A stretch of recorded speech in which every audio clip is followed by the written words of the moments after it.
Olá, mundo! Tudo bem? Sejam bem-vindos a mais um episódio do podcast do Developers Live, o melhor podcast do universo, segundo um algoritmo que eu escrevi aqui em casa mesmo. Então, ele só conhece esse podcast até agora. Mas tudo bem, eu estou muito feliz que vocês estão aqui ouvindo, se estiverem ouvindo, porque hoje nós temos um convidado muito especial. Um convidado que talvez vocês conheçam ele hoje, mas é muito conhecido no mundo de front-end e no mundo das magias de arco-íris, que é quem é o Diego Teles, conhecido como Unicorn Coder. Para provar que ele está aqui, eu vou pedir para ele dar um oi. Olá, Diego, tudo bem? Olá, tudo bom? Tudo bem aí, meus unicórnios? Sejam bem-vindos aí ao nosso podcast. Maravilha, ainda bem que é unicórnio e não é pônei, porque a gente teve uma época dos pôneis malditos, mas tudo bem, vamos passar adiante, que faz muito tempo. Pôneis malditos! Pônei maldito, venha com a gente atolar. Odeio barro, odeio lama. Que nojinho, não vou sair do lugar. Te quero. E só a veiarada sabe disso. Mas beleza, antes da gente começar a conversar, aquela enrolação básica do começo de todo episódio. Se você está caindo de paraquedas aqui, conheça o nosso podcast no podcast.developerslife.tech. Este é o episódio número 47. Significa que nós já temos 47 episódios publicados antes desse. Mas espera aí, assim não é o 47? Sim, nós começamos no 0. Bacana. E você pode ouvir que são episódios muito legais, muito bacana.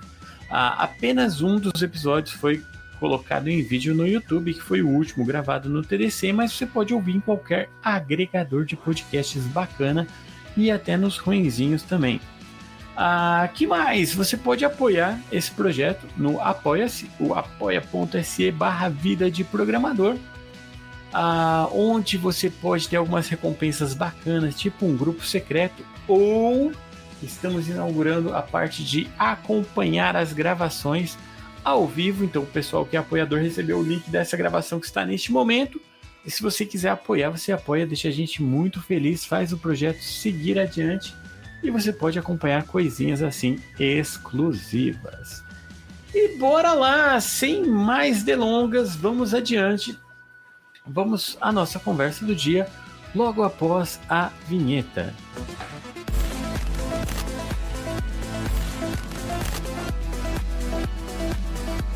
Boa! E ele está aqui, está comigo no backstage, vamos chamá-lo para o palco, e ele vem correndo, dando uma cambalhota. Diego Teles, tudo bem contigo?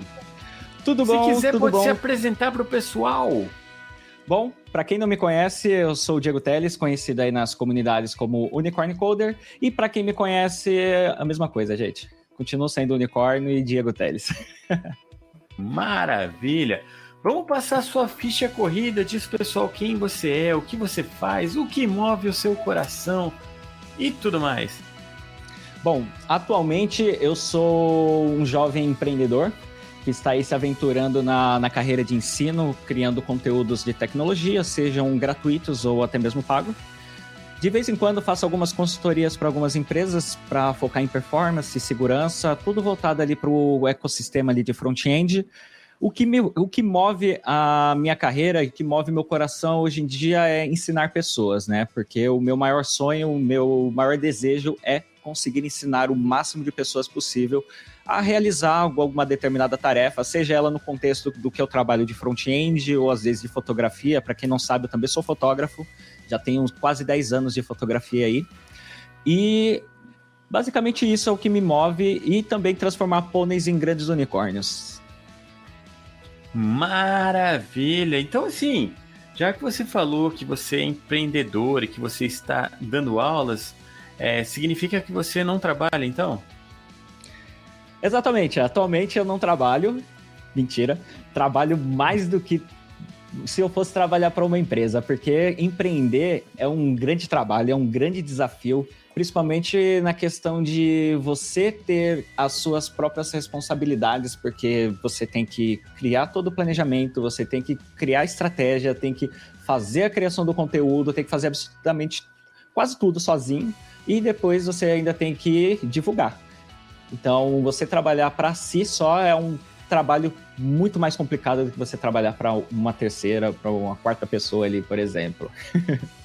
Sim, é tenso. Eu lembro que na época da faculdade eu falava, eu não quero abrir empresa porque eu não quero essa dor de cabeça, eu quero trabalhar para alguém, ir lá trabalhar, pronto, beleza. Mas a brincadeira foi até que, como eu tô um pouco também, um pouco bastante nessa área de ensino, eu conversei já com algumas pessoas aqui no podcast que também estão ensinando, e aí a gente sempre tem aquela, mas você só dá aula ou você trabalha também? Eu só dá aula. Só dar aula como Bem se básico. fosse muito fácil só dar aula, né? Aham. Mas você tá dando aula pra quem? Como que o pessoal te encontra? Bom, o pessoal me encontra, seja pela comunidade mesmo, né? Tem algumas iniciativas ali dentro da comunidade, que é a comunidade Unicorn Tech, onde lá dentro a gente consegue trazer alguns workshops, traz ali palestras de tecnologia, e se você quiser também, você pode me encontrar na Hotmart, onde eu tenho um treinamento completo ali do básico ao avançado de React, para você que está querendo focar na carreira para front-end. Massa! Bom, nós estamos gravando esse podcast no dia 14 de novembro de 2023. Significa que 3 dias após o grande evento da Developers Life Weekend, que foi em Campo Mourão, e o Diego estava lá e foi muito massa a palestra do Diego. Diego falando de performance em front-end e tal. Fala pra gente um pouquinho sobre isso, como que você entrou nesse mundo de front-end, o que você já adquiriu aí de experiência, de onde veio esse conhecimento sobre performance. Fala um pouquinho para nós. Oh, legal. Vamos começar pelo ponto de que quando eu comecei a minha carreira, eu era back-end. Eu fui totalmente contra a maré do que normalmente a galera é, né? Tipo, a galera é front-end e vai pro back-end porque o back-end é mais tranquilo, né? E eu era front-end. Cansou da tela preta. Cansei da tela preta, cansei de escrever tela com fonte verde, igual Matrix. Mas eu comecei a minha carreira, eu comecei com .NET. E eu programei longos 4 anos como back-end com .NET, com Node posteriormente. E eu corria de front-end, eu não gostava de mexer com front-end porque na minha cabeça eu era muito perfeccionista. Eu era o tipo de pessoa que era chato. Tipo, tem um pixel torto, eu olho e ele fala, aquilo tá torto. Eu era insuportável. Sim. E na minha cabeça eu falava, não, eu nunca vou trabalhar com front-end porque eu nunca vou conseguir entregar nada de valor, porque eu vou ficar me cobrando e o negócio não vai ficar nunca bom no nível que eu quero. Até que chegou um belo de um dia que eu cansei de ser back-end e eu falei, vou estudar front-end, vou começar a fazer algumas coisas, porque nos hackathons eu participava nos times e eu era a pessoa que fazia o front-end, por incrível que pareça. Eu era a pessoa que trabalhava com Bootstrap, fazendo ali as páginas com HTML, CSS e um pouco de JavaScript ali para gatilhos. E aquilo me motivou a trabalhar ali como front-end de uma forma que eu virei a chave da minha carreira. Porque eu lembro que eu trabalhei a última vez como back-end foi em 2018, no final de 2018. E até então eu trabalhava como front-back, né? E mudei a minha chave ali e falei, vou trabalhar só como front-end a partir de 2019. E foi o que aconteceu. Comecei com AngularJS, que é horrível, por sinal, na época, porque o projeto estava totalmente desestruturado, totalmente cheio de bug e gambiarra. E também o React, quando ele estava começando. O projeto horrível, não o Angular. O projeto estava horrível, porque o Angular mesmo eu já estava dominando. O pessoal deixava na minha mão o projeto e falava, esse projeto aqui, ele é praticamente o filho do Diego, porque ele sabe exatamente tudo que acontece nele. Era desse jeito. E eu fazia tudo nele, até que chegou num ponto que não dava para fazer mais nada, porque era a classe que estava sendo instanciada com palavra reservada, era absurdo a forma que estava feita a orientação a objetos ali dentro. E como consequência, eu fiz o quê? Eu estava estudando React e eu estava migrando aquele projeto de AngularJS para React. Por quê? Eu precisava estudar React na época e eu não tinha nenhum case ali para poder estudar, porque estava tudo começando, quase não tinha conteúdo de React. Aí eu falei, vou pegar o que eu tenho aqui e vou migrar. Só que aquilo lá era só estudo, né? E aquele estudo acabou virando o projeto real, porque chegou um ponto que o projeto ele não escalava mais. A gente não conseguia colocar mais nenhuma feature nele, porque tudo que a gente colocava de feature, a gente tinha que corrigir bug, que tinha de side effect. E eu cheguei na reunião e falei, eu tenho esse projeto aqui, não tá pronto ainda 100%, mas eu tenho ele em React, a gente pode usar ele. Mostrei, apresentei para a empresa lá, o pessoal gostou e a gente colocou ele em produção numa semana. E daí para frente eu comecei a estudar mais a fundo ali, front-end, React, eu comecei a estudar um pouco mais de performance, entender como funciona o DevTools, que hoje em dia a galera, que até eu falei na palestra, né, a galera vê muito o DevTools como uma ferramenta para poder ver se está batendo no endpoint e se está recebendo a informação certa, né, e esquece que tem um monte de aba lá dentro, esquece que tem um monte de coisa lá dentro que é importante. E justamente a minha iniciativa para trazer o tema de performance era justamente mostrar que o DevTools ele é mais poderoso do que a gente imagina, né? E lá dentro a gente consegue ter métricas de como que a sua página está se comportando e quais são os problemas que a gente pode ter ali no nosso front-end. E foi por isso que eu consegui trazer aquele tema. E a minha sensação de trazer aquele tema ali no evento foi tão realizadora, né? Eu fiquei feliz em trazer aquele tema e foi como se eu tivesse meio que ressurgindo ali das cinzas ali dos temas que eu tava fazendo ultimamente, porque eu gostei muito de trazer aquela temática. E foi daí que veio a minha ideia de virar front-end, né? E de trazer esse tema. Tem outros temas que eu quero trazer também, mas por enquanto eu vou focar bastante em performance, porque é bom a gente ter um benchmark de tudo. Cara, é muito bom. E eu lembro a primeira vez que eu vi uma palestra de performance em front-end, deu aquele boom na cabeça. Eu falei, tanto detalhe assim que a gente tem acesso, porque dá uma impressão que você joga pro navegador, o navegador fala, vou dar um jeito e vou pôr no ar. Mas aí, quando você descobre que realmente você consegue acompanhar todos os detalhes de renderização, aí que você começa a entender a performance, né? Sim, exatamente. É que o que não ensinam pra gente é o quê? Que no front-end tem etapas de carregamento, né? E normalmente a galera só fala, faz o HTML e CSS e tá pronto, né? Mas você tem etapas ali que você tem que seguir, né? Tem a etapa do primeiro carregamento, do segundo, do terceiro e até quando carrega tudo, né? E esse é o ponto que ninguém ensina, né? É o ponto que você aprende com o tempo. A gente tem o basicão, né? Que você vai ter o HTML carregado, e depois ele carrega as imagens, em algum momento ele vai carregar o JavaScript. Se você quiser, carregue no final, ou você coloca no final, ou põe aquele buffer e pronto, né? Tipo, sim. Esses são os níveis no geral, né? Uma coisa que eu até aprendi montando essa palestra, que era algo que eu já usava, mas eu não usava com tanta sabedoria, que é o quê? Quando a gente vai colocar CDNs ali no nosso header, a gente tem a possibilidade de delegar qual que vai ser a CDN que tem mais prioridade para carregar e a que tem menos prioridade. Porque assim a gente consegue falar, se, por exemplo, eu tenho a CDN do YouTube, que consome muito processamento ali do JavaScript, eu posso colocar ela como alta prioridade, porque o meu navegador vai forçar que aquilo carregue primeiro para não causar impacto depois. E isso eu aprendi montando a palestra, é isso que foi legal. Que massa. E é algo que está experimental. Isso é legal, cara. É legal já trazer, já vai acostumando, né? Sim. Mas o que você acha que está sendo assim, o maior gargalo, cara, de performance que você vê que as pessoas estão fazendo e não estão se tocando? Animação. Animação é Animação um dos grandes... tipo CSS mesmo? Sim, CSS mesmo. Quando você coloca um animate ali do CSS, você tem um grande volume ali de carga de processamento no arquivo de estilização. Porque se você está fazendo só uma estilização normal para pintar ali na tela e mostrar ali, por exemplo, eu estou pintando um texto de vermelho, aquilo é um processamento rápido. Uhum. Agora, quando você está fazendo uma animação, que você está utilizando ali a propriedade de animate, você já carrega um pouco mais de processamento, o seu arquivo de CSS ele fica um pouco mais pesado em relação a kbytes, que faz com que demore um pouco mais a sua página a carregar. Então, se sua página ela tem muita animação, essa página ela pode demorar muito mais para carregar do que o tempo normal. Então você tem alguns processos ali de otimização que você pode utilizar, como você colocar um CSS inline em alguns pontos, outros não, porque tem muita gente que acha que o CSS inline é um grande vilão. Se a gente olhar a página do Google, a primeira página do Google ali, ele usa CSS inline porque não tem necessidade de usar um arquivo. Então vai pela necessidade mesmo, usar essas estratégias. Legal, dá para você botar o que é mais rápido no inline e botar uma animação para carregar no final? Isso, exatamente. Ou até mesmo usar pré-processador para carregar mais rápido, que hoje em dia o pré-processador ele faz isso, né? Ele te ajuda a aumentar a escala de processamento ali, porque normalmente só o CSS ele vai demorar muito para renderizar, se tem muita coisa ali para fazer.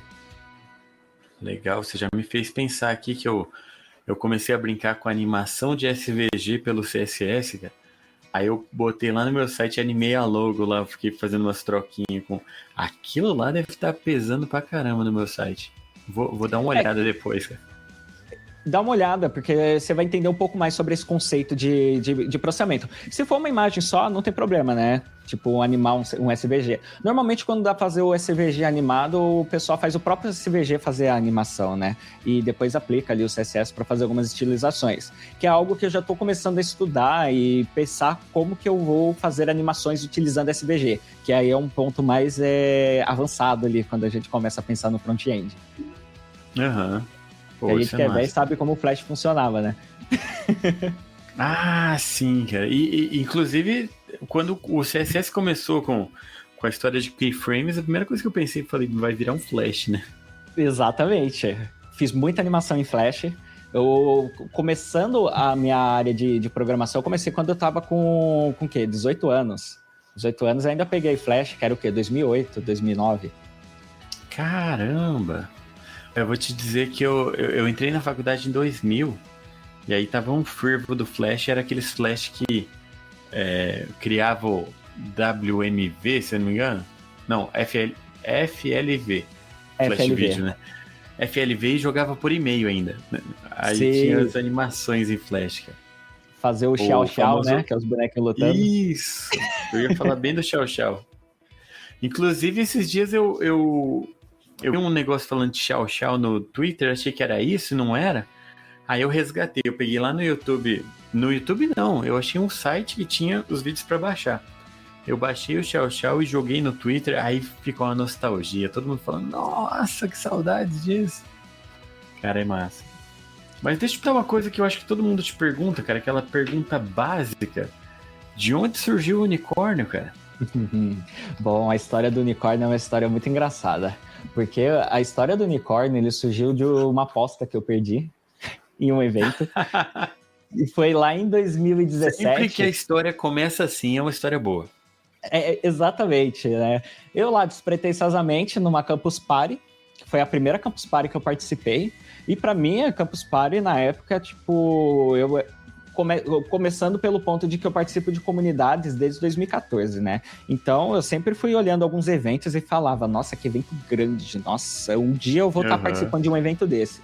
E chegou um dia que eu participei da primeira Campus Party ali em 2016, e eu cheguei pro pessoal da comunidade e falei, nossa, se um dia eu for chamado para palestrar numa Campus Party, eu venho vestido de unicórnio.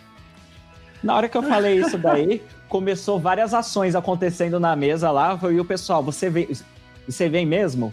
Porque se você conseguir, eu quero que você venha mesmo. Eu falei, tá bom, eu venho. Tipo, eu mal inocente, né? Achando que nada ia acontecer, né?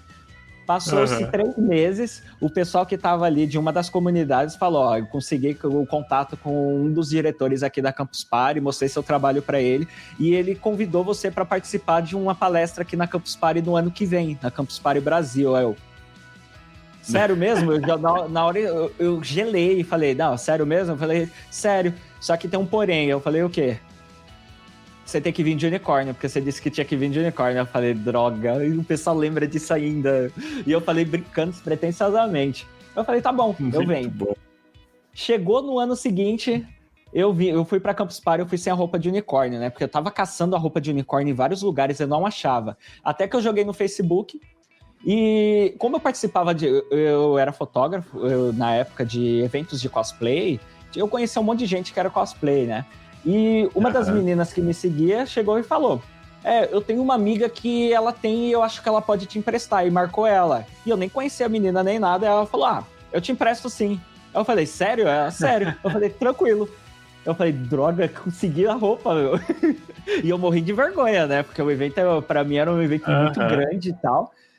Chegou do dia do evento, ela me deu a roupa de unicórnio, fui lá pro palco, fiz a palestra, na época eu fazia palestras falando de integração para IoT, de cultura hacker, chamaram o Mitch Altman, que ele é o cara que é referência mundial de hackerspace lá nos Estados Unidos, para assistir a minha palestra, porque eu estava vestido de unicórnio, falando sobre IoT, sobre integrações para residência. Ele foi lá assistir minha palestra, e eu olhando assim, eu falei, meu Deus do céu, o cara tá aqui mesmo, mal nervoso, vestido de unicórnio, ele veio lá, conversou comigo, só que depois disso, minha vida mudou. Todos os eventos que eu participava, o pessoal chegava pra mim e falava, cadê a roupa de unicórnio? Aí eu falei, sério mesmo isso? Aí eu falei, tá em casa, pô. Aí ele, não, você tem que vir de unicórnio agora, você é o unicórnio da comunidade. Eu falei, pô, caramba, o que eu criei? Eu criei um monstro aqui, né? Chegou outros eventos, o pessoal tudo me cobrando, né? Toda hora, cadê a roupa de unicórnio? Até que chegou um dia que eu falei, não, vou nos eventos só de unicórnio. Ele chegava de unicórnio, o pessoal, aí sim, agora sim o unicórnio tá aqui. E aí, minha vida mudou. Toda vez que eu chego em um evento que eu não tô de unicórnio, tem alguém que me conhece e fala, cadê a roupa de unicórnio? Massa. E foi assim a história do unicórnio. Muito bom, cara. Eu conheci isso pelo TDC, né? Que aí eu fui desenhar e eu descobri por lá. Que acho que foi de 2019 o primeiro que você apareceu desenhando. Que eu apareci desenhado foi. Foi, né? Que aí chegou lá a solicitação. Eu quero que me desenhe com uma roupa de unicórnio. Falei, não pode ser, cara. Aí eu fui olhar as fotos e falei, pô, é verdade. Aí eu vi a foto de unicórnio e aí foi. Cara, mas eu achei muito massa. E aí é legal, cara, porque eu sou pai de 3 meninas, né? Eu tenho 3 meninas e um menino. E as minhas meninas sempre amaram unicórnio, né? Então eu ficava mostrando esse desenho pra elas. Ai, que legal, o menino tá de unicórnio. Pô, é legal demais, porque para um monte de gente pra tirar foto comigo, só porque eu tô de unicórnio mesmo. A criançada gosta demais, tipo, nos eventos, quando aparece criança, todo mundo, olha, tem um unicórnio. E eu faço questão de parar e falar, vamos tirar uma foto, vamos conversar, vamos fazer alguma coisa aí. Eu acho muito legal isso. Que massa. Isso é bom, cara, porque eu não sei você, cara, mas eu, em eventos, assim, quando eu não conheço pessoas, eu tenho uma dificuldade de quebrar o gelo. Aí você já quebra o gelo só de chegar, né? Exatamente. Isso é uma das formas que eu uso pra quebrar o gelo, né? Porque quem me conhece, assim, fora do off das comunidades, eu sou uma pessoa muito quieta. Tipo, a maioria das vezes eu fico ali no meu cantinho e eu fazer essa brincadeira do unicórnio, eu consigo quebrar o gelo, porque, que nem eu sempre falo, né? Eu sempre conto algumas piadas bem horríveis mesmo, para eu poder ficar confortável no ambiente, porque eu sou muito bom em contar piada ruim. Boa, então vamos preparar uma dessas pro final aqui, tá? Já fica aí, sim, ó. Eu tenho aqui, ó, mas já tá aqui, ó, já. Perfeito, cara. E as pessoas fora de comunidade, cara? As pessoas fora de TI, tipo família, coisa assim, cara? Foi estranho, cara, quando descobriram o seu unicórnio? Foi um pouco, eu acho que não muito estranho, porque eu acho que eu sempre fui uma pessoa meio besta, vamos dizer dessa forma, brincalhão e tal. Que minha mãe, inclusive a minha mãe mesmo, ela já usou a roupa de unicórnio lá, que eu tenho uns vídeos com ela, que outro dia eu simplesmente, quando eu morava com eles, eu acordei de manhãzinha no domingo, desci ali, fui lá na cozinha, minha mãe lá na cozinha, lá dançando lá com a roupinha de unicórnio lá, e meu pai lá dando risada e filmando. Eu falei, acho que legal isso daí. Mas eu sempre fui uma pessoa brincalhona desde sempre, né? Então, pra minha mãe, ela nem estranhou isso, eu ir nos eventos de unicórnio, ela sempre achou legal.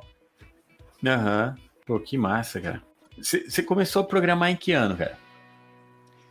Começar a programar de verdade? De verdade ou profissionalmente? Temos 2 momentos aí da minha vida. Eu começar a programar foi em 2018. 2018 não, em 2008 eu comecei a programar. Por quê? Porque eu queria criar um servidor de jogo pra mim. Tá. Esse é o momento que eu comecei a programar. Eu nem sabia que isso dava dinheiro. Mu Online. Sei. Nunca joguei. Online. Era um jogo de RPG e eu queria ser moderador do jogo, só que eu nunca conseguia, porque eu não conhecia ninguém. Aí eu falei, deixa eu ver como que eu crio um jogo desse pra mim. E aí eu comecei a programar com PHP, que era o site lá para fazer cadastro, loja e tudo mais, SQL Server, algumas linguagens de baixo nível ali para o jogo, se eu não me engano era C++ que eu utilizava, e um pouco de Photoshop para os frames ali. E aí, nesse momento da minha vida, eu comecei a programar, mas para mim, eu só queria fazer o jogo. Eu tinha, 18 anos, eu nem sabia que isso era uma carreira, eu não sabia nem que isso dava dinheiro. E aí, 3 meses estudando isso, eu ia nos telecentros que tinha no bairro lá, que eu morava lá em São Mateus.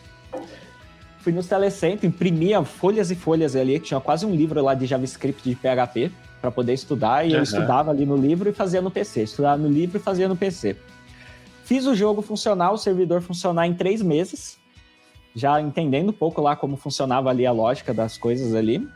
E depois disso aí, que eu fui ver, para colocar em produção, que na época era colocar no ar, né, que a gente falava, né, vou colocar o negócio no ar. Subiu o bagaço.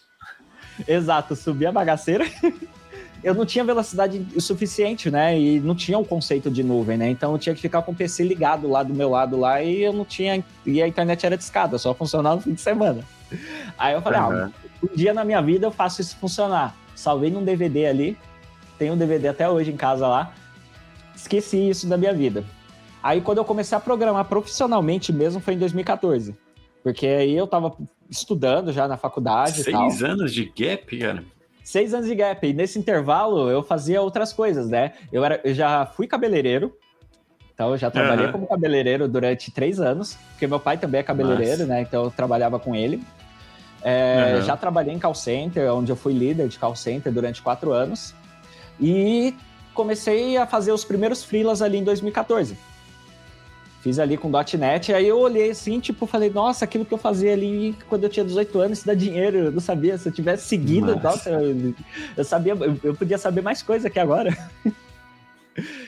E esses são os 2 momentos da minha vida, né, quando eu comecei e quando eu comecei profissionalmente.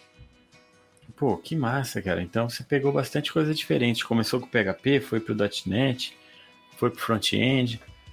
Sim, e o que mais move seu coração, assim, cara? Qual que é a linguagem que mais, assim, você gosta? O que eu mais gosto hoje em dia é JavaScript. Porque JavaScript eu tenho a liberdade para fazer tudo que eu quero, né? Por mais que eu goste um pouco do .NET, porque ele me facilita a questão de fazer o baixo nível para manipular o Windows, mas o JavaScript eu consigo já ter a liberdade para fazer coisas para web, para mobile, para IoT também dá para fazer algumas coisas. Então eu gosto mais de JavaScript. Legal, cara. E falar um pouquinho de quando você começou a ensinar, cara, só confirma para mim, cara, é verdade que todo mundo que trabalha com programação, um dia na vida chega um momento que quer ensinar porque quer se vingar e passar isso pros outros? Tipo, se eu sofrer assim, deixa eu fazer outro entrar nessa área para sofrer igual eu. Na verdade, comigo foi diferente. Quando eu estava escolhendo a faculdade que eu queria fazer, o meu objetivo era dar aula. Eu não sabia nem se eu ia para a área de TI ou não. A primeira faculdade que eu me inscrevi foi administração, eu não gostei. A segunda faculdade que foi pensando em dar aulas, eu estava pleiteando fazer letras ou história. Porque caramba, a minha questão de ensino... Administração, letras, história, foi parar na TI? E fui parar na TI. Justamente pelo ponto do quê, né? O meu sonho mesmo, a minha paixão mesmo é ensinar. E eu via a posição de professor sendo professor de escola. Então, era algo que eu gostava bastante, né? E eu sempre tive muita facilidade para questões de literatura, de português, ou até mesmo de história, né? E eu sempre olhava essa área e falava, nossa, eu me identifico para dar aula, para aprender e ensinar outras pessoas, porque até mesmo na escola eu ajudava as pessoas ali dentro. E legal. Eu pensei, nossa, é muito tempo de carreira, eu pensei na questão de dinheiro também, né, porque hoje em dia não é tão valorizado assim de ser professor aqui no Brasil, e aí eu pensei, né, o que eu poderia fazer? O que eu poderia fazer e o que eu já fiz na minha vida, que eu já fiz bem feito, que deu certo, que eu poderia investir? Aí eu lembrei de 2008 ali, que eu fiz ali o sisteminha, e falei, acho que isso pode ser legal. Aí eu procurei faculdades na área, porque eu nem conhecia a área de tecnologia, né? Eu não sabia nem que existia faculdade de ciência da computação, de engenharia da computação, tecnólogo de ADS, que foi o que eu fiz. Fiz o tecnólogo de ADS com o pé atrás. Por quê? no primeiro semestre a gente aprende um monte de coisa que praticamente você não vai usar. E aí no segundo semestre você aprende um pouco mais de coisa que você também não vai usar muito. E eu cheguei para uma das professoras e falei para ela, né? Eu falei, meu sonho é dar aula, e só que eu tô meio perdido com isso. E ela chegou para mim e falou, ó, eu tô aqui, eu dou aula e é de tecnologia, você pode fazer o mesmo. Aí eu parei, eu falei, nossa, é mesmo, né? Eu posso dar aula de tecnologia. E isso me motivou a continuar, porque eu desisti da minha faculdade no segundo semestre, porque para mim era algo que não fazia sentido. E aí, quando eu comecei a pensar sobre a questão de dar aula, eu falei, posso dar aula de tecnologia pro pessoal. E quando eu voltei a fazer a rematrícula da faculdade, eu conheci as comunidades, que era o ponto que eu precisava, né? Que eu via a galera ensinando outras pessoas e era de TI. Eu falei, nossa, é isso que eu quero fazer. E aí eu participei do primeiro evento, que foi um meetup de .NET, que foi um corujão, onde apredia do básico a criar uma aplicação ali do zero ali de .NET, você fazia um CRUD lá, um scaffold ali para uma página e cadastrava produtos. Eu olhei e falei, nossa, eu nunca aprendi isso na faculdade em 2 semestres, então é isso que eu quero fazer, eu quero ensinar outras pessoas, eu quero participar de comunidade. E foi aí que começou a minha paixão por comunidade e ensinar pessoas, que é o lugar que eu consigo me identificar. Me identificar é me encontrar, na verdade. Cara. E você acabou nem voltando à faculdade ou você voltou? Eu voltei, terminei. Foi no mesmo período, né? Quando eu fiz a minha rematrícula, eu participei do primeiro evento. E quando você fala comunidades, cara, qual comunidade que foi que você se inseriu ali? A que eu me inseri na época foi a .NET Coders, que era uma comunidade que era focada só no .NET na época. E hoje, quais são as comunidades que você está mais engajado? Que eu estou mais engajado, a comunidade que eu faço liderança, que é a Unicorn Tech, que eu sempre faço algumas ações ali dentro.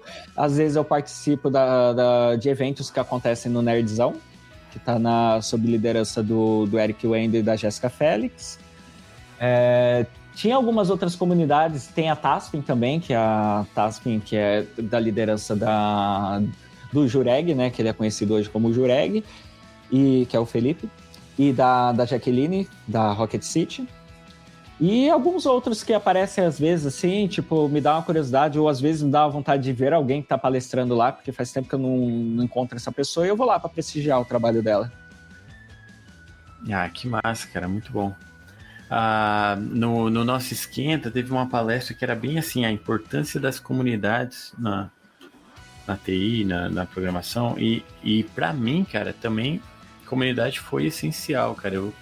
Eu quando eu estava na faculdade ainda, comecei a entrar na comunidade de software livre e comecei a me engajar, comecei a estar junto para fazer bem isso, cara, ensinar, trazer assim, coisas novas pro pessoal. Cara, a gente fazia muita install fest no começo, cara, que o Linux era um bicho de 7 cabeças na época, aí você não instalava sozinho e tal. Aí era muito engraçado, cara, porque a gente juntava o pessoal para fazer instalação e era assim, traga a sua máquina. Só que a máquina era um desktop. Não era comum ter notebook, né? Então o povo levava os desktops lá. Pode trazer que não precisa trazer um monitor, que o monitor a gente tem. Aí o povo levava, botava lá, instalava, baixava os drivers, era bem divertido, cara. Mas comunidade, cara, eu acho que é um caminho muito legal, cara, para quem tá querendo ajudar, querendo apoiar, cara. Eu achei muito legal o seu exemplo, cara, que você desmistifica um pouquinho o caminho da faculdade, cara, porque você não foi que nem todo mundo ali, tipo, você chegou meio sem saber do que era TI, e você foi meio querendo ensinar, cara, e geralmente o pessoal que vai para ensinar acaba fazendo o ciclozinho do mestrado e entra para dar aula em faculdade, a mesma coisa, você foi por um caminho seu, né? Sim, exatamente. E como que tá hoje, cara, para você isso? Engajar o pessoal para estudar contigo e juntar na Unicorn Tech? Bom, hoje em dia eu consigo trazer muita gente na comunidade, né? Que a comunidade Unicorn Tech, ela nasceu em 2019, né? Embora já tenha passado por muitas comunidades durante esse período aí de 2014 até 2019. E sempre que a gente cria um evento novo na comunidade, a galera gosta bastante, né? E eu tenho sempre um volume muito grande, que às vezes é um pouco preocupante para mim, né? Porque excedem a quantidade de pessoas que eu consigo abrir ali de vagas, mas eu sempre abro para todo mundo. E isso é muito bom, né? Porque todo evento que eu faço, eu fico ansioso, eu fico com medo de dar ruim. Pode ser, tipo, eu já fiz acho que mais de 100 eventos e todos eles eu tenho a mesma sensação, né? E a galera sempre acompanha bastante todos os conteúdos que eu acabo criando ali dentro da comunidade da Unicorn Tech. Embora às vezes o engajamento não seja tão alto ou não, mas eu sempre me motivo porque eu gosto de compartilhar. Eu sei que aquele conteúdo que eu tenho pode não impactar uma pessoa agora, mas se a pessoa ela pesquisar, ela vai impactar em outro momento e ele vai ficar ali, né? Porque uma coisa que eu sempre coloquei na minha cabeça é que conhecimento ele tem que ser open source, né? Então a gente tem que compartilhar ele de alguma forma. Massa, cara. Eu dei uma googlada aqui, cara. Eu vi aqui os meetups da Unicorn Tech, cara. Muito legal. Grupo voltado para assuntos tech, front e tal. Nossa, fala de tudo. Fala um pouquinho de tudo a comunidade. A comunidade, o objetivo dela é unir a galera, né? Que nem o que eu gosto de falar é que eu gosto de trazer as pessoas para conhecerem outras pessoas e surgirem oportunidades, né? Tipo, network é a essência de tudo. Cara, parabéns pela comunidade, cara. Eu achei muito legal. Muito boa a estratégia, cara. Mas assim, cara, vamos lá. Eu vou puxar aqui uma coisa que eu costumo perguntar nos podcasts, cara, pro pessoal que vem comigo. Conta pra gente, cara, qual foi, assim, você já falou um pouco de como que você começou lá com o servidor e tal, mas você tem algum programa ou alguma gambiarra que você fez, que é aquela gambiarra do coração, que você se orgulha dela, cara? Eu tenho uma gambiarra muito boa que eu fiz. Inclusive, eu posso falar dela porque a empresa hoje em dia, infelizmente, ela não existe mais, né? Mas eu fiz uma gambiarra muito grande. Mas não foi por causa da gambiarra que ela não existe mais, não, né? Não, foi por questões econômicas mesmo. Beleza. A gambiarra era basicamente o quê, né? Pensa num sistema onde você tem um banco de dados relacional e um não relacional, ambos com informações do mesmo cliente, e eu precisava fazer um join dessas informações, né? E hoje em dia eu tenho conhecimento que a gente poderia fazer de diversas formas performáticas, né? E eu fiz a gambiarra da pior forma possível, porque eu estava começando na área, né? E eu era back-end. E eu fiz o quê? Eu fiz as duas requests para poder trazer os dados do cliente. E beleza, fiz as duas requests. E eu fiz o quê? Eu fiz um redance, que o redance eu consigo fazer um deparo e fazer um merge dessas informações. E eu fiz o redance de cada um deles. Só que, ok, funcionou para um cliente. Só que depois eu tive que aumentar a escala disso daí para funcionar para 100 clientes de uma vez e eu tinha que trazer tudo aquilo. Caramba! E aí eu fiz isso daí dentro de um endpoint, fazendo 2 consultas de endpoints ali, o sistema era o serverless ainda, né? Então o gasto era muito grande. E aí eu fiz essa gambiarra para ele funcionar. E aí eu fiz o quê, né? Para aumentar a performance. Eu coloquei promises, né? Fiz ali um promiseal lá para poder trazer tudo junto. Só que hoje em dia eu sei que dá pra gente fazer isso dentro de uma biblioteca e trazer ali com um pouco mais de performance tudo ali dentro, fazer um async await, não precisa necessariamente fazer fazer um map de promises ali dentro para poder trazer tudo junto. E essa foi a minha maior gambiarra que eu fiz, né? Porque depois eu fui parar para pensar, quando eu saí da empresa, eu falei, nossa, eu podia ter feito aquele negócio de um outro jeito, totalmente mais performático. E até falei com o pessoal que tava trabalhando lá, eu falei, ó, aquele negócio que eu fiz ali, ó, dá pra dar uma melhorada, tá? Dá uma atenção para aquilo lá que vai dar ruim depois. E aí o pessoal foi lá e viu que um dos gargalos que tava tendo ali dentro na questão de performance era justamente isso. E essa foi uma das gambiarras.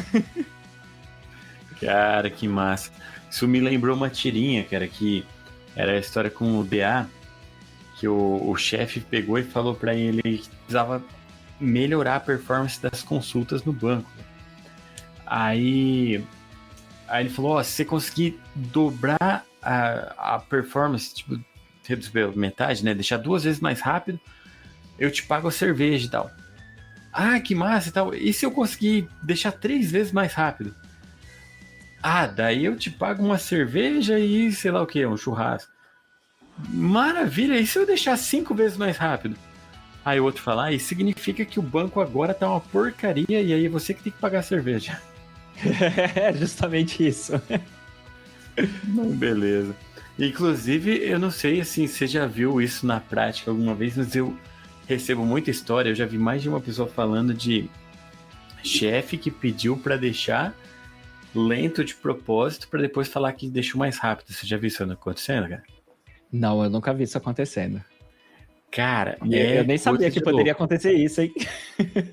Tem cada coisa absurda, cara, que já me relataram o seguinte, cara, que já, tipo, o sistema tava muito rápido, aí o pessoal coloca uns sleep, cara, uns delay, pra demorar de propósito, aumentar, tipo, uns 2, 3 segundos.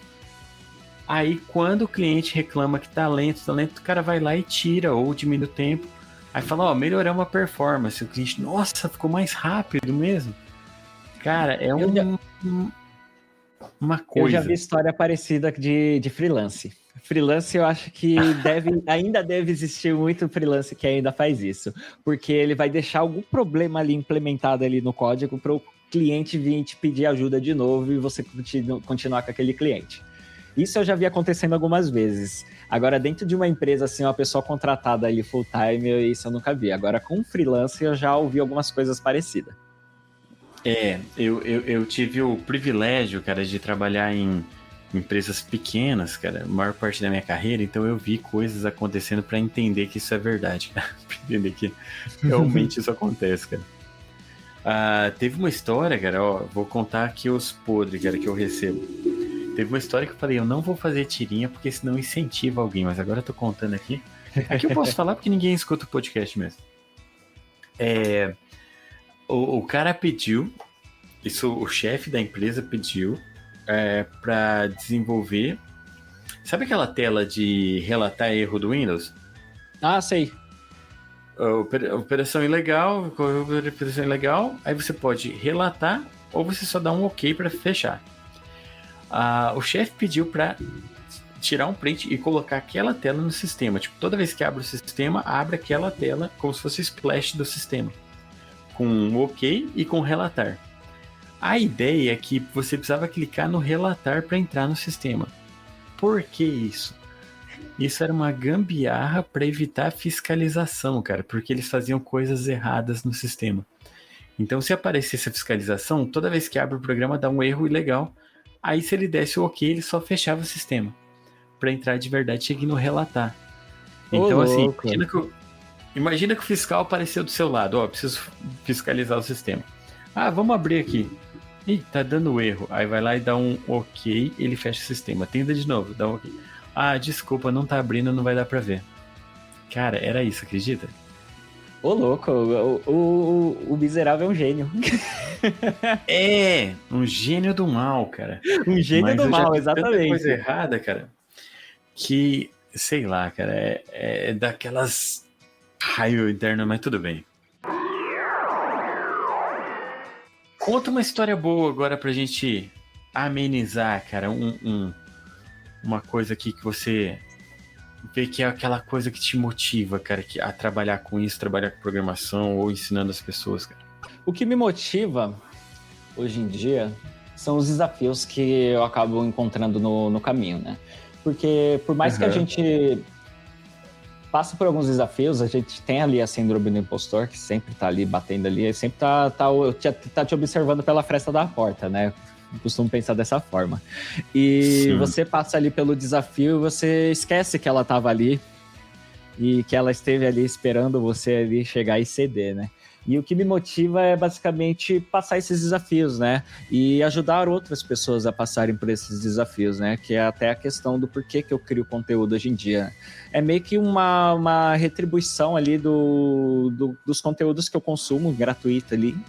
E até mesmo uma forma de reforçar o meu aprendizado, né? Eu nunca pensei em criar o conteúdo justamente para falar, eu vou criar esse conteúdo porque vai ajudar fulano nesse problema, né? Eu penso mais na questão de eu vou melhorar os meus conhecimentos e esse conteúdo aqui vai impactar ali talvez alguma outra pessoa que tenha essa mesma dificuldade que eu.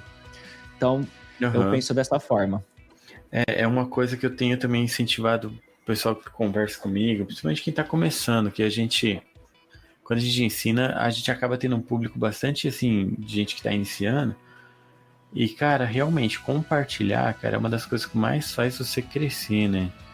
Você, é igual você falou, cara, você aprende a ensinar, você aprende melhor o conteúdo para você passar para outra pessoa, né? Exato. E o que eu costumo falar pra galera que tá querendo começar a palestrar é justamente isso. Porque eu uso a questão de ensinar ou até mesmo de criar conteúdo para eu não aprender somente o básico, né? Porque se a gente parar para pensar, quando a gente tá aprendendo, por exemplo, você tá aprendendo a fazer um CRUD, você vai seguir ali um roadmap que você vai seguir um caminho só, por exemplo, vamos dizer que você é um cavalinho e você tem os seus olhos fechados ali para os lados. Então você só vai olhar para frente e vai fazer o seu CRUD. Agora, quando você tá criando conteúdo, escrevendo um artigo, buscando uma forma de passar esse conteúdo, você começa a pensar nas perguntas que podem vir em cima de cada um daqueles tópicos. E você começa a abranger seu conhecimento de o que é uma API, o que é um banco de dados, por que existe um CRUD, quais são os paradigmas de segurança que pode ter ali dentro.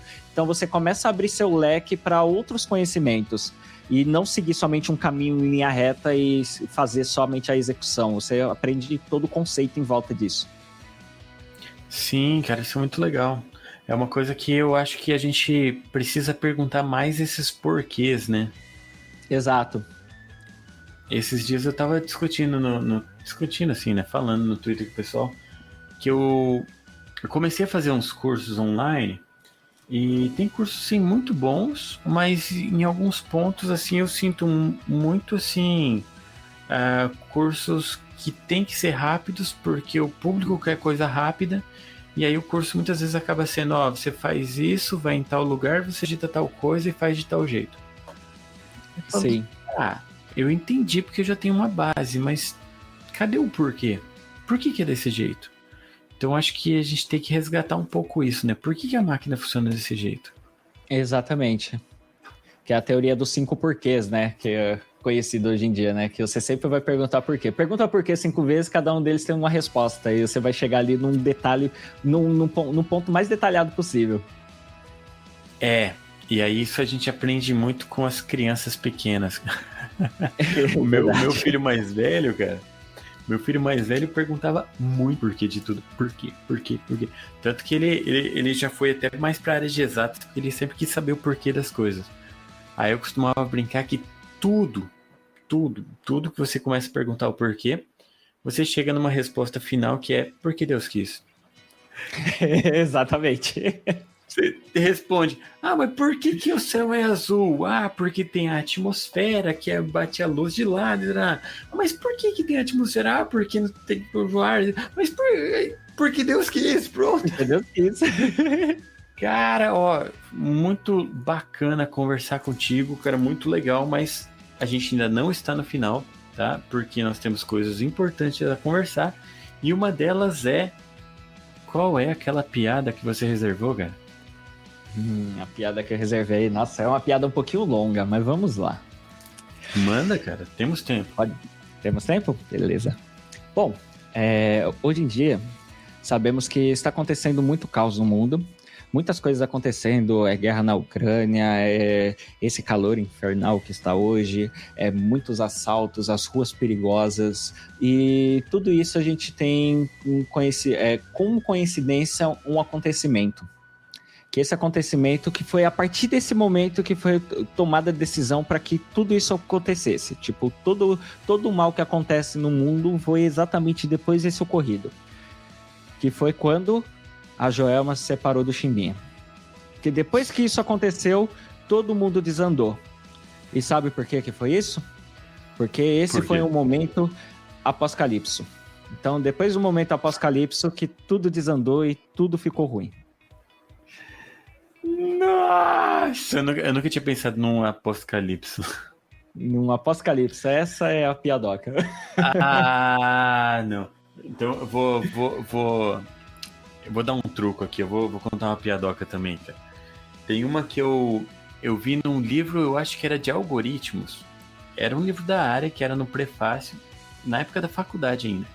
Aí eu achei ela tão legal que uma vez eu fiz uma tirinha com essa história. Que tinham 3 amigos discutindo sobre qual era a profissão mais antiga do universo. Era um engenheiro civil, um médico e um programador. Na verdade, lá ele falava que era um cientista da computação, mas aqui a gente não usa muito esse termo, então programador. Daí o médico começou falando, olha, a medicina é a profissão mais antiga do universo. Porque se você for ver na Bíblia, lá no começo, fala que quando Deus criou Adão, ele foi criar a Eva, ele retirou uma costela. Então foi um belo trabalho de um cirurgião que tirou a costela para criar a Eva e tal. Aí o engenheiro civil, mas espera aí, se você voltar um pouco antes, você vai ver que lá no começo de Gênesis fala que quando tudo era o caos, Deus criou os fundamentos do universo. E quem que cria os fundamentos? O engenheiro civil. Então engenharia é a profissão mais antiga. Aí o programador deu uma inclinada na cadeira, botou os pés assim em cima da mesa e falou, é? E quem vocês acham que criou o caos? Verdade, hein? Então, programação é a profissão mais antiga do universo. Verdade, ela criou o caos. O ódio é discórdia. Exatamente. Ou como a gente costuma dizer, estamos há mais de 100 anos resolvendo problemas que antes não existiam. Exatamente. A cada problema resolvido é 200 problemas que surgem e é o que garante o trabalho do dia seguinte. Beleza. Deixa eu deixar um espaço final para você, cara. Queria que você desse sua mensagem aí para o pessoal que está ouvindo e já faz um link de novo com como que o pessoal te acha, seja na comunidade, seja no seu trabalho, contatos pessoais, contas para shows, onde que eles podem contratar um unicórnio para festas infantis e o que você quiser, cara. Boa. Bom, recados que eu dou pra galera da comunidade ajudem a comunidade. Por favor, me ajuda. Basicamente isso, né? Esteja na comunidade, mas ajudem a comunidade, né? A comunidade, ela é para todos, né? Ela é feita por todos. Eu sozinho, como eu costumo dizer dentro dos eventos, eu sozinho eu não sou a comunidade, né? A comunidade são todas as pessoas que estão ali presentes, principalmente nos eventos. E nós que estamos ali nos palcos, a gente precisa de ajuda, principalmente na questão da visibilidade, né? Porque a ideia é o quê? Se a gente está impactando você com conteúdo, é importante que você esteja passando esse conteúdo para outras pessoas, você esteja mostrando para outras pessoas que você está vendo esse tipo de conteúdo. Não somente para me ajudar outros palestrantes, mas para mostrar para o mercado de trabalho qual o conteúdo que você está interessado em assistir, participar e o quanto você está engajado ou engajada a aprender coisas novas junto com a comunidade, né? Então, é uma via de mão dupla, né? Você aprende e você acaba passando para outras pessoas, né?